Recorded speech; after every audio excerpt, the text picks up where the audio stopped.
Hi there, it's Adam again. I just want to take you through the vendors tab now.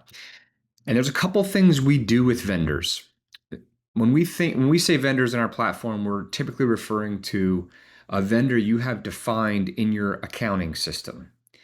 And so typically when you're a new ClearCard customer, you think about loading all of your current vendors into ClearCard. And so it's an opportunity for you to do that, maybe clean those up, but ultimately load them into ClearCard, and then you can assign them in a couple different places.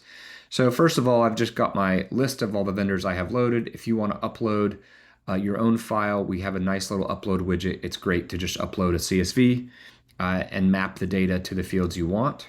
Of course, you can just create a new vendor very easily by keying in all the information. And then you have the list of all the vendors you have loaded. I'm going to take you through an example of one. I'm just going to do a quick search. Right, I search for this vendor ROI. First of all, a couple things. One, its status of active. We can see that by this green indicator here that we do have a payment method set up for this vendor. It's an ACH payment method. So one's for ACH, one's for check, and one's for virtual card. So I can click into that. I can see a summary of my vendors, right? How much do I owe them? What was the last payment? And then I can go through all these tabs of data regarding that vendor. So we can look at all the bills that we have done with them. We can look at all the payments on those bills, any contact information, what are the payment methods we have set up. If we want to set up multiple payment methods, we can do that here.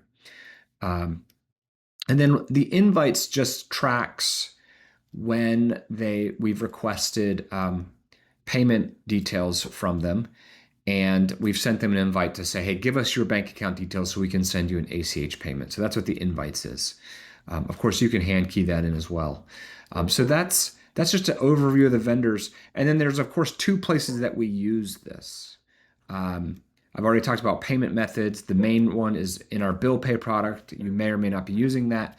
But there in bill pay, you've got, obviously, you assign a vendor to pay any given bill, and we reference the payment methods you've set up. And then the second place is actually on credit card charges. So you have this option. Not everyone wants to do this, but if it's important to you to assign your defined vendors to credit card transactions, you can do that.